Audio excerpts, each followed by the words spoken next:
नमो नमः। स्वागत है आप सभी का यूट्यूब चैनल पर, भारगव संस्कृत पाठशाला के इस यूट्यूब चैनल पर। मैं हूं अभिषेक तिवारी। जैसा कि हम लोग चर्चा कर रहे हैं, तैयारी कर रहे हैं शब्द रूपों की। आज उस शब्द रूपों में हम लोग इकारांत पुल्लिंग सखी शब्द को देखेंगे। कौन सा शब्द है? सखी शब्द है। ठीक है, दिख रहा होगा, आशा करता हूँ आप सभी को दिख रहा होगा सखी शब्द। नहीं दिख रहा है तो एक बार थोड़ा सा इसको हम जूम कर दें। सखी शब्द अब तो दिख रहा होगा। सखी शब्द जो है, ये सखी शब्द इकारांत है और कैसा है? पुल्लिंग है। तो इसमें से रूप पूछेगा। इधर आपकी ये विभक्ति है, ठीक है, इधर ये आपकी विभक्ति लिखी है। ये वचन है, एक वचन, द्विवचन और बहुवचन, प्रथमा से लेकर यहाँ सप्तमी और संबोधन तक विभक्तियां लिखी है। आइए शुरू करते हैं। ये पुल्लिंग है, ये जान लीजिए भैया, ये पुल्लिंग है और किसका है? तो सखी शब्द का है। ठीक है, सखी शब्द का है, सखी शब्द का पुल्लिंग है। प्रथमा में क्या बनेगा? सखा, सखायो, सखायः, सखायम, सखायो, सखीन, सख्या, सखीभ्याम, सखीभी।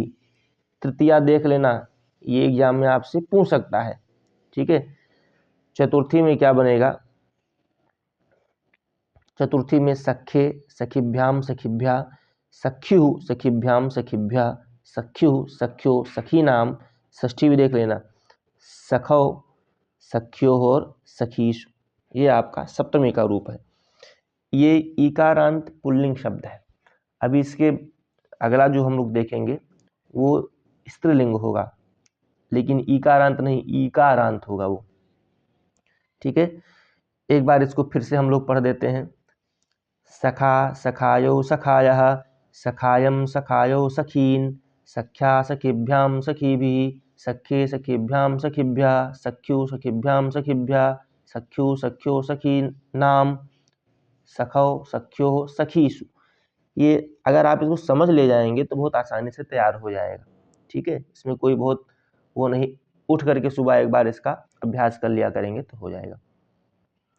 ये देखिए ये आपका इकारांत है। क्या है? ये आपका इकारांत है। ठीक है, और ये स्त्रीलिंग में है। किस लिंग में है? ये स्त्रीलिंग में है। और ये सखी शब्द है। क्या है? ये सखी शब्द है। देखिए यहाँ पर ये जो सखी शब्द है, इस सखी शब्द का इकारांत है। क्या है?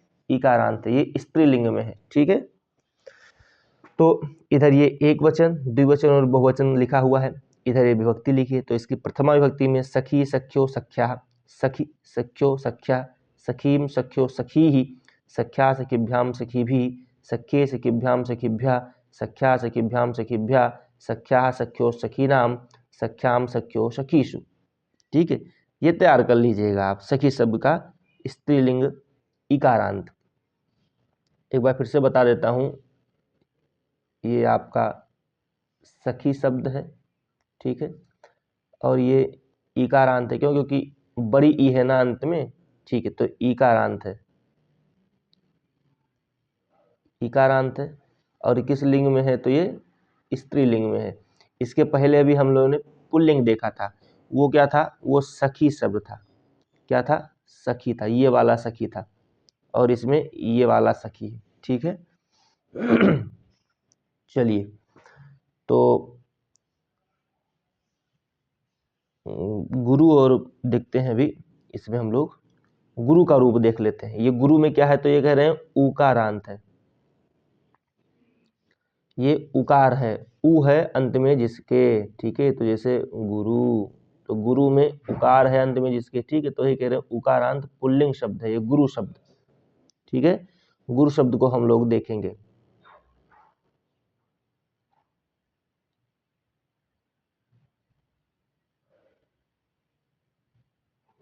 हाँ ठीक है, तो गुरु शब्द से भी कभी कभी आपसे एग्जाम में पूछ लिया जाता है कि गुरुनाम जो है वो गुरुनाम किस विभक्ति का कौन सा वचन का रूप है? तो गुरुनाम जो है, ये गुरुनाम आपका षष्ठी का बहुवचनांत रूप है। ठीक है, इसमें पूछ लेगा गुरुवे, गुरुवे किस विभक्ति किस वचन का रूप है? तो चतुर्थी विभक्ति का एक वचन का रूप है गुरुवे। ऐसे ऐसे एग्जाम में आपसे पूछ लेता है। या पूछ लेगा गुरु भी, तो गुरु भी तो पकड़ ले जाएंगे, तृतीया बहुवचनांत का रूप है। ठीक है, ऐसे पूछता है। या गुरोह पूछ लेगा। क्या पूछेगा? गुरोह, तो अब गुरोह षष्ठी भी है, पंचमी भी है एक वचन का, ठीक है। तो उसमें जो आंसर होगा वो आप मारेंगे। चलिए हम लोग शुरू करते हैं गुरु शब्द का। तो उकारांत पुल्लिंग गुरु शब्द है। इसका प्रथमा विभक्ति के एक वचन का रूप होगा गुरुहु, द्विवचन होगा गुरु, बहुवचन होगा गुरवः। क्या होगा? गुरुहु गुरु, गुरवः। गुरुम गुरु, गुरून्, गुरुणा गुरुभ्याम गुरुभिः, गुरुवे गुरुभ्याम गुरुभ्यः, गुरोः गुरुभ्याम गुरुभ्यः। षष्ठी में गुरोः गुरुवोः गुरुणाम, गुरोः गुरुवोः गुरुणाम। सप्तमी में गुरो गुरुवोः गुरुषु, ठीक है। और निजी संबोधन है हे गुरु, हे गुरु, हे गुरुवः। देखो आप इसमें शब्द रूप में कितना भी पढ़ोगे, ठीक है, लेकिन अंत में जो वहाँ पे वो सवाल पूछेगा तो हो सकता है कि आप एग्जाम में यदि याद है, पकड़े हैं तो कर ले जाएंगे, नहीं तो बहुत बच्चे तैयारी भी करते हैं लेकिन वहाँ एग्जाम हॉल में ऐसा घुमा के पूछ लेता है कि उसी चक्कर घिन्नी में लोग निपट जाते हैं। खैर आपको ऐसा नहीं करना है, बहुत ध्यान से तैयार करना है, ठीक है।